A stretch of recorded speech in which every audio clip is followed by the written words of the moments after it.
Stephen, welcome back to Face, my trading warrior brother. How are you? I hope your trading's better than your singing, Dale. How are you It's doing? about the same. Huh? I Yeah, hit well, notes we're in and I'm trouble then. flat. Yeah. Maybe it's a little better anyway because I'm sitting here at a desk and, I'm not out with a pick or shovel. But it's great to have you back. And, I get your emails, Stephen. I don't know if you want to talk about it, but I found it real interesting that I get your emails. Yeah, And you're talking about, most authors only talk about their own books, okay? And Steve is an author, okay? He is a writer. And here you are talking about someone else's book, The Art of Execution by yeah, Lee Freeman Shore. And sounds like you gleaned quite a bit from it. I'm wondering if you want to talk about, the five different categories that he came up with. sure. Yeah, would that be I wasn't thinking I was going to talk about that, but yeah, for sure I can do that. And Okay. what it was, I was on holiday in Dubai. We have 2 weeks ago was half term here in the UK. So I wanted to go skiing. My wife has decided that skiing's too dangerous. And so we went to Okay. Dubai. And Yeah. we normally go at Christmas, and we didn't go this year for various reasons. And it's a very, it's a nice place to go. It's very clean, good food, good hotels, and everything else. It's a little bit soulless. But the great thing about it was I could sit by the swimming pool in some sunshine and read some books. And that's what I like to do. And Right. I That's how went you running in the relax. morning and running in the gym in the evening. We did some stuff. We went out. But this book, Dale, really amazed me because it is a book that I read in an afternoon. It was a couple of hours, Couldn't put 3 hours, but I nice. took 4 pages of notes. My notes were almost as long as the book. And Yeah. that's very, very unusual for me. And the reason I thought this was so interesting, and there is a code, and I should share the code with your listeners, because if you're interested, after I've told you about the book, if you're interested in it, um, the people at Harriman House are the publishers who also published my book, and they give me a code, and the code for this is AOE, Art of Execution 10, and that'll get you 10% off. If you want to get the ebook, that's quite a good way of doing it. But the thing that was very interesting about this book is that Lee Freeman Shore ran a fund of funds for Old Mutual, which is a big, mainly retail house investor shop here. And the fund of funds was quite an unusual fund of funds, because he found the best investors in the world, the best equity investors in the world, and he asked them, each of them, to give him their best 10 ideas. So here he was going to the best investors anywhere in the world he could find. And this was a big fund. I mean, he invested $1 billion over a few years. And so people will give you money. Will give you their time if you're going to give them their money. And of the investors that he chose, each taking their 10 best ideas, less than 50%, 49% of those ideas made money. And I thought Okay. that was astonishing. Yeah. It's a decent hit rate. Yeah. No, I think that's a terrible hit rate. Well, 49% is a bad hit rate. Oh, yeah. I mean, these are, fundamental equity investors who are getting their 10 best ideas. I mean, I think your hit rate for that, for Oh, 10 really best good people, ideas. Okay. should be, I mean, if I would say 60% would be the minimum I would have expected it to be. Okay. And I mean, I would have, if I'd had a 49% success rate, my boss would have rocketed me. He said, you know what, Clapham, you're costing me a lot of money. I'm going to get a coin and toss that. That's what I'm going to do. Yeah. I mean, Okay. I think 49% is just on that wrong side of a coin toss. I think that's really, really bad. But what was very interesting was, in spite of the fact that most of their ideas lost money, they made money overall. And what he did was he analyzed who made money and who lost money. And he looked at it through the lens of what did people do with winners and what did people do with losers? And so he starts off the book by looking at the people who lost money on the losing positions. And he called them rabbits, because they saw the stock going down and they were like rabbits caught in the headlights. They did nothing. They were paralyzed. Okay. They're paralyzed. And I think this is a really, really common failure. A lot of rabbits out there. Yeah. Okay, and you kind of, you sit there watching it and you hope that it goes back up so you can get out at a profit. And yeah, everyone's been a rabbit at one time. Yeah. I think it is the most common failure. I mean, I laughed when I read it because I did it myself the other week. Okay. And you know, I thought, oh, this has gone down, but I know it's going to bounce, and when it bounces, I'm going to get out. Yeah. I actually got out of this position, but you know, it's a very, very common failing. And what the author did was he used to call people up and he used to say, look, the stock's going down, cut it or double up. And those are the next two classes of people. There were people who were very disciplined, and when they saw a loss, and a loss, their stop loss varied between 15 and 30 odd percent, or maybe it was 23%. They took their losses, and they were quite disciplined and quite religious about doing that. And that obviously is, you know, it's more of a trading mindset than an investing mindset, but it's a make money mindset. And he called those people assassins, which was, you know, they would kill the losers. And yeah, then they had risk management skills. Yeah. And that is what you need to make money. You just accept that you're wrong and get out. And you know, the last fund that I was working at, I worked with two guys. Each of them had been the head of prop desk trading at Morgan Stanley. Mm-hmm. You can imagine if you run Morgan Stanley's prop desk, you're probably quite good.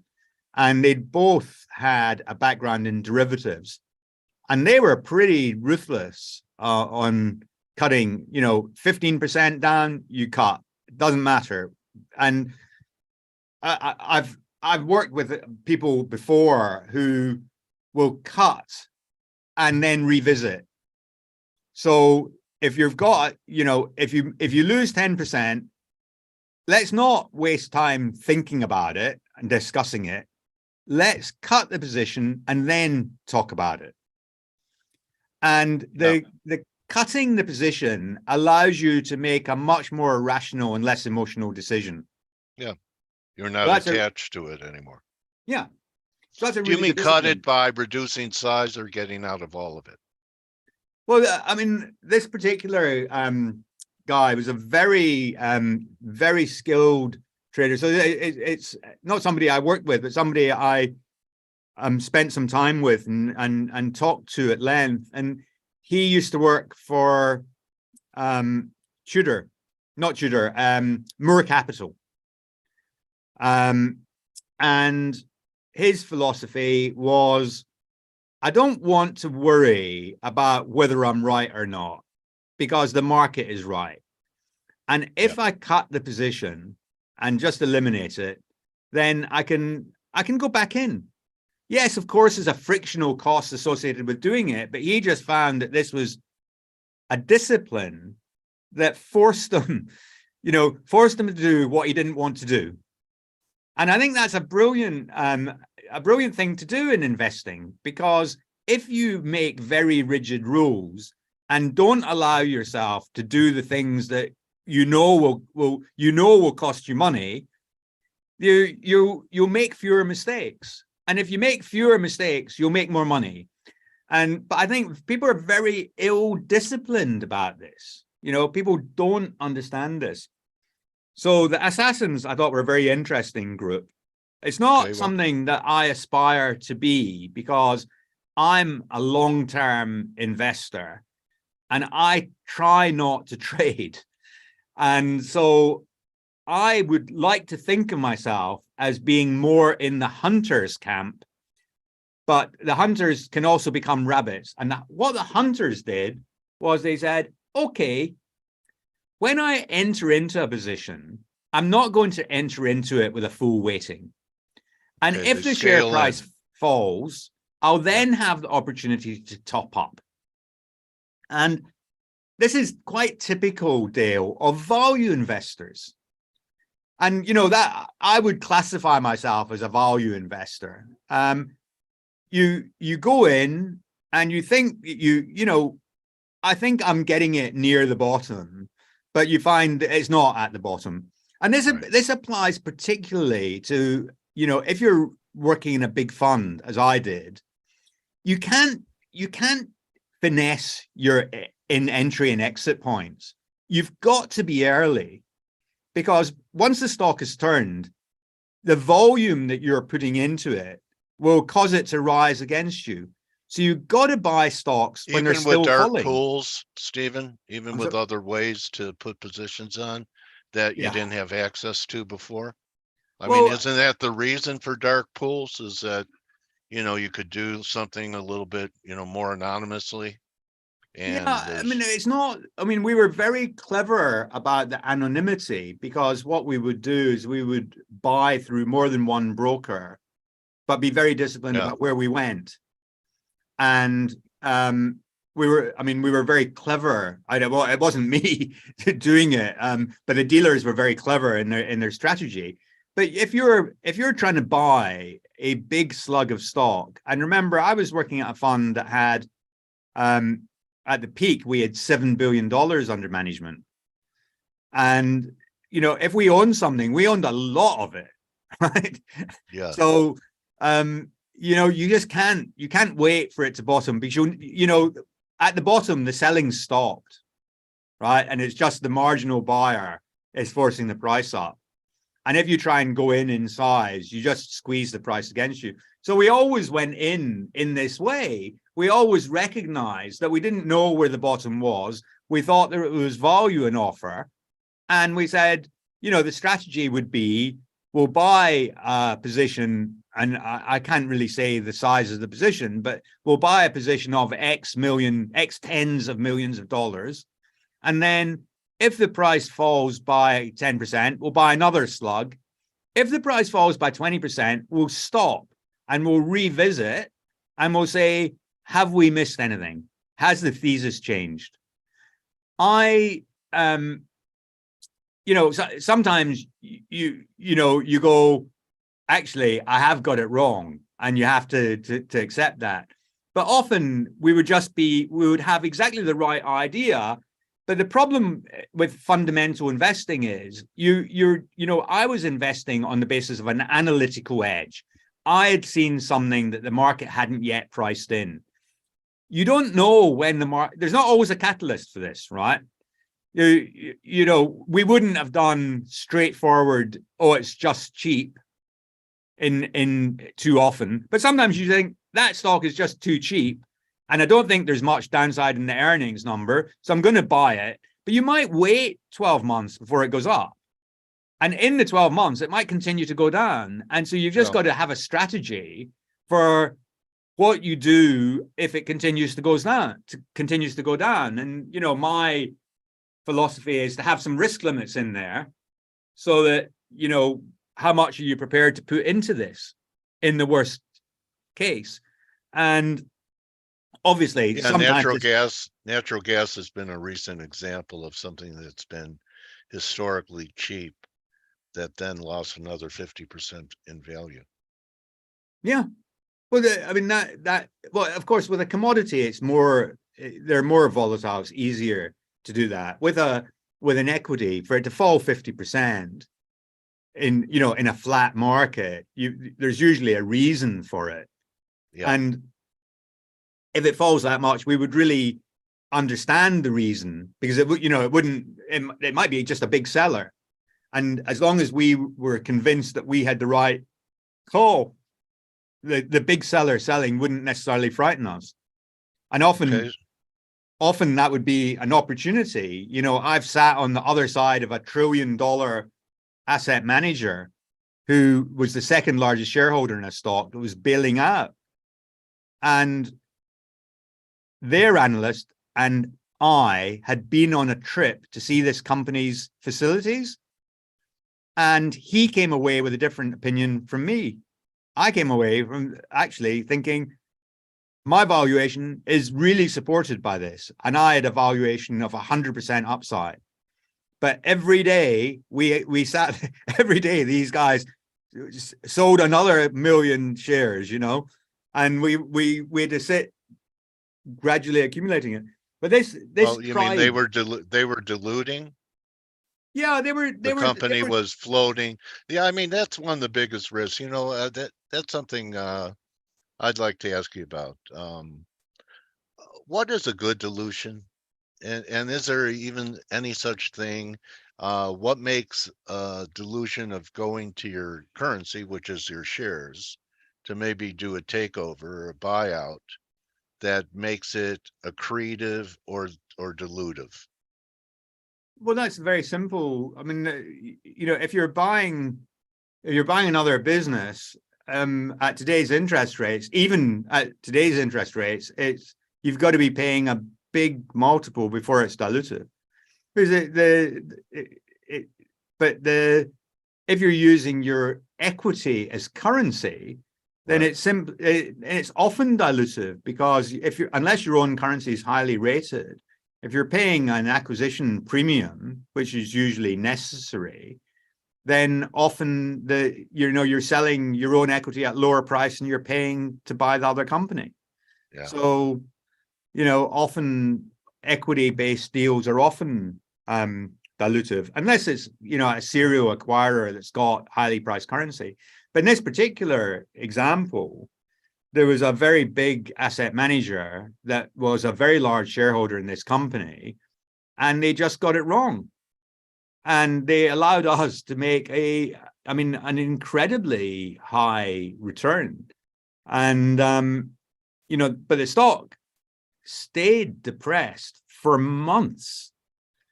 And it took, I think, 6 or 9 months before that overhang of them selling their second largest position, you know, the Yeah. second largest shareholder selling his entire position in the company, just completely swamped any buyers that had any interest.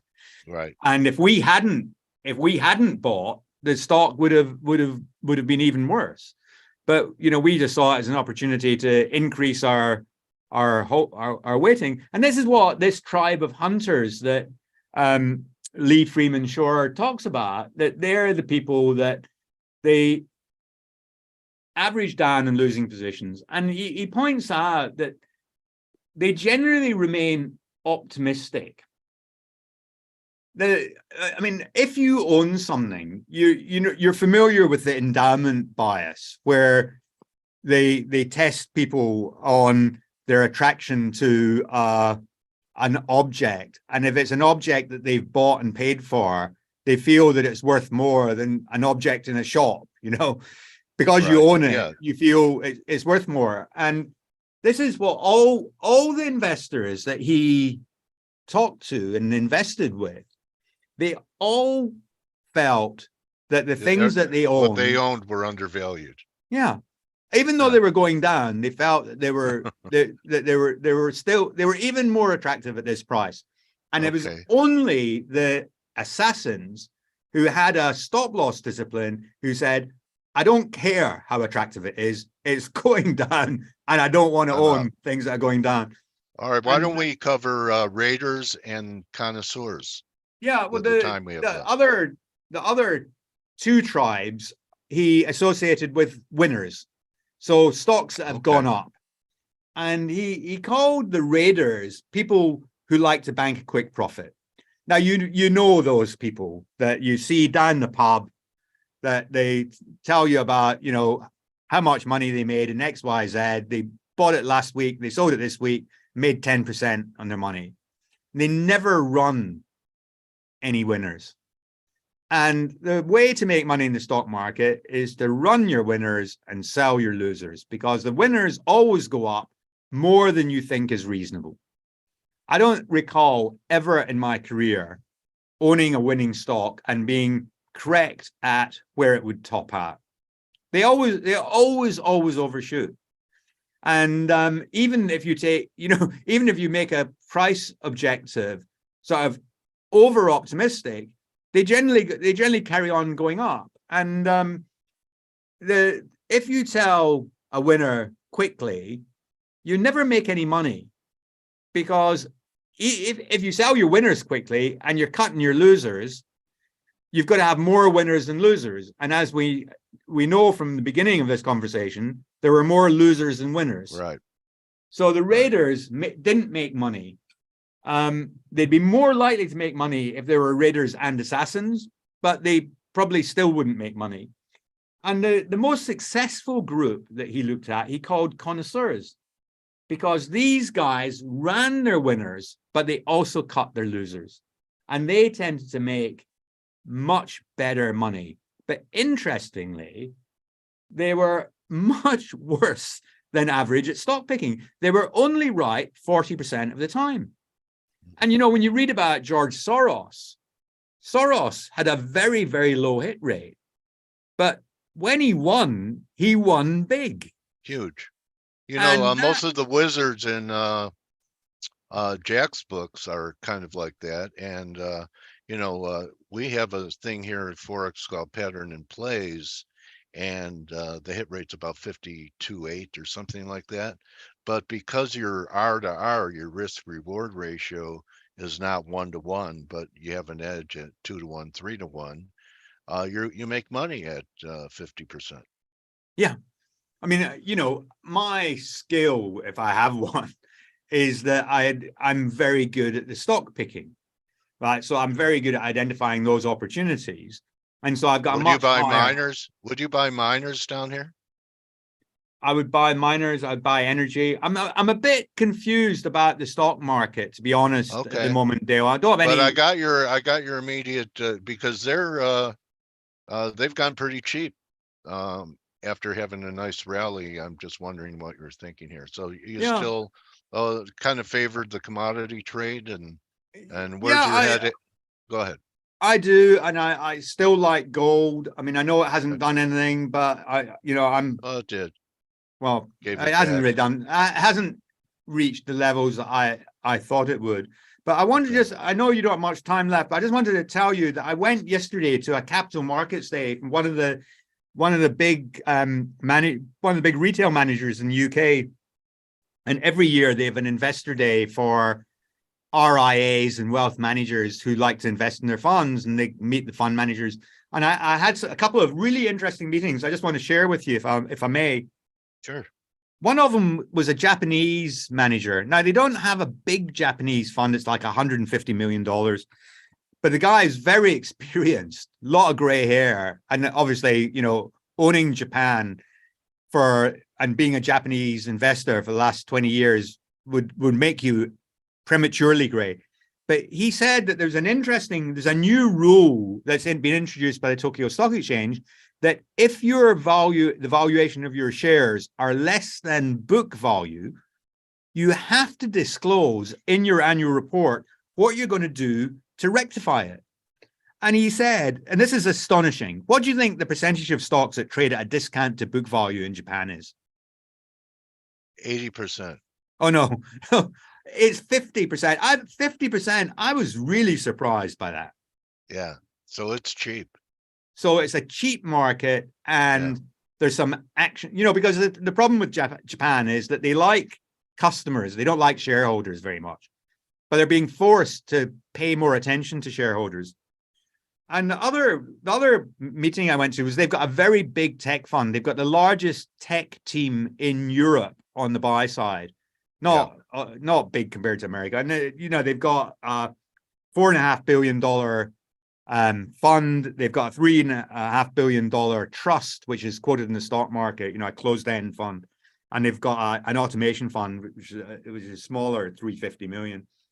but I bet the guy, I bet one of the fund managers, because he reckons that their portfolio, the EPS growth in 2023, what do you think he reckons it's going to be?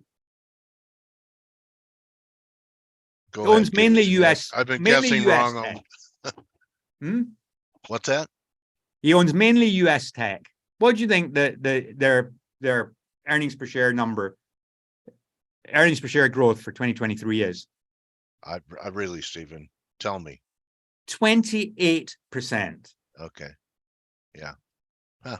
And I was like, I mean, I've taken a bet with the guy. I said, you can't be serious, because I'm looking at all these, these guys cutting employees, looking at the fallout from the .com bust, the VC bust, and all of that. But they were very confident about the opportunity in tech. I think the valuations, to me, after the recent rally, look a bit challenging, and I've been taking profit again. But it was interesting, and they weren't saying buy right now, but they're very confident about the medium-term outlook for tech. Now, it may just be that, if you've got $8 billion worth of assets, that you've got to be bullish. I don't know. I mean, there's always that, but that's what makes a market, Stephen. Yeah. And you know what? You're a connoisseur of,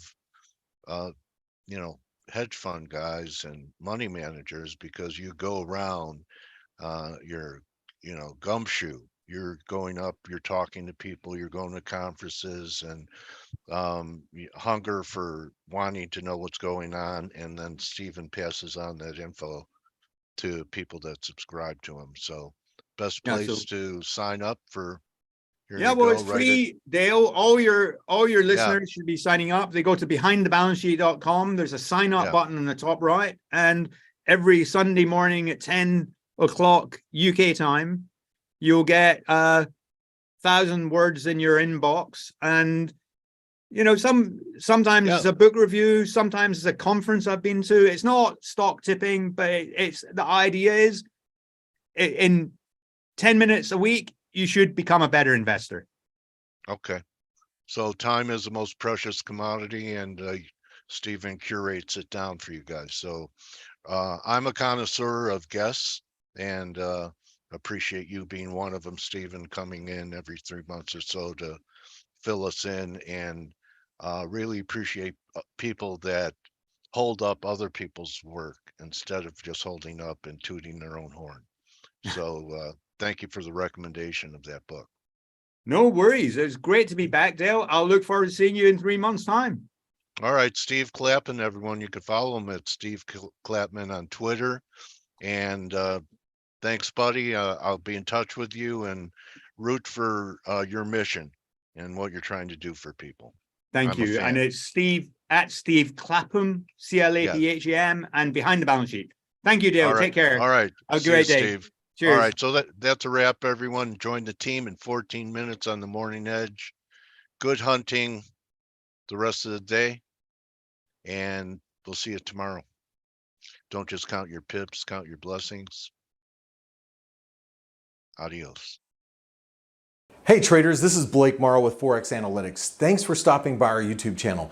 Don't forget to like these videos, share them, and subscribe to our channel so you don't miss any of the content that we provide here for free. Thanks for stopping by. I'll see you in the next video.